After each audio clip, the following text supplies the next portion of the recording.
શ્રી ગણેશાય નમઃ. ઓમ શ્રી ધરો માતાય નમઃ. મિત્રો, સ્વાગત છે તમારું આપણી યુટ્યુબ ચેનલ ગુજ પરિવારમાં. આજે આપણે જાણીશું ધરો આઠમની વ્રતવિધિ અને વ્રતકથા વિશે. આ પવિત્ર વ્રત ભાદરવા સુદ આઠમના દિવસે કરવામાં આવે છે. તેને ધરો આઠમ કહે છે.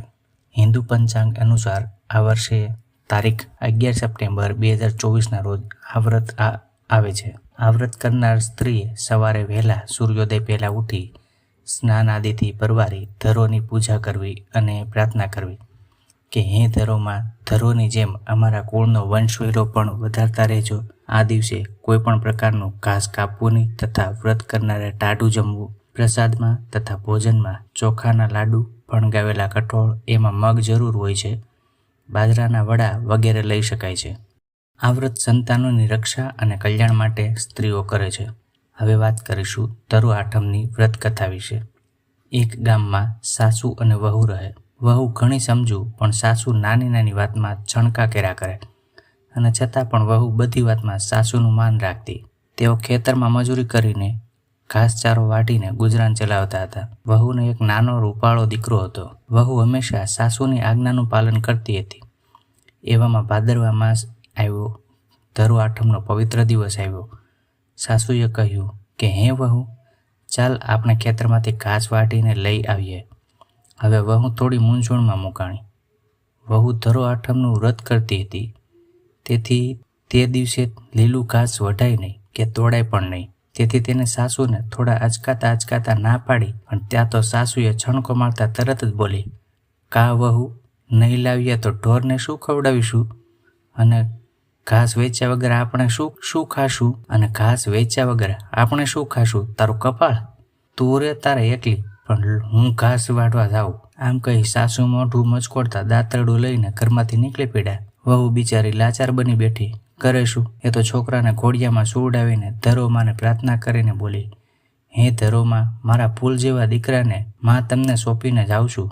માં, ભૂલચૂક ક્ષમા કરજો અને મારા દીકરાની રક્ષા કરજો. પછી વહુ તો સાસુમાની પાછળ ચાલવા માંડી. થોડી વારમાં સાસુ જે ખેતરે હતા ત્યાં વહુએ ખેતર પહોંચી ગઈ.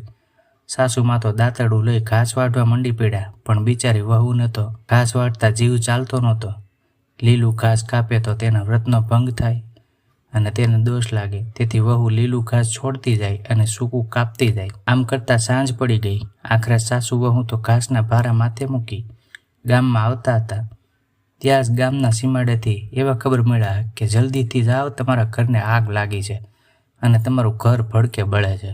આ વાત સાંભળતા જ સાસુ વહુના તો જીવ અદ્ધર થઈ ગયા. સાસુ અને વહુ ઘાસના ભારા પાદરે ફેંકી વહુ તો મનમાં બોલતી જાય, હે ધરોમાં, મારા દીકરાની રક્ષા કરજો.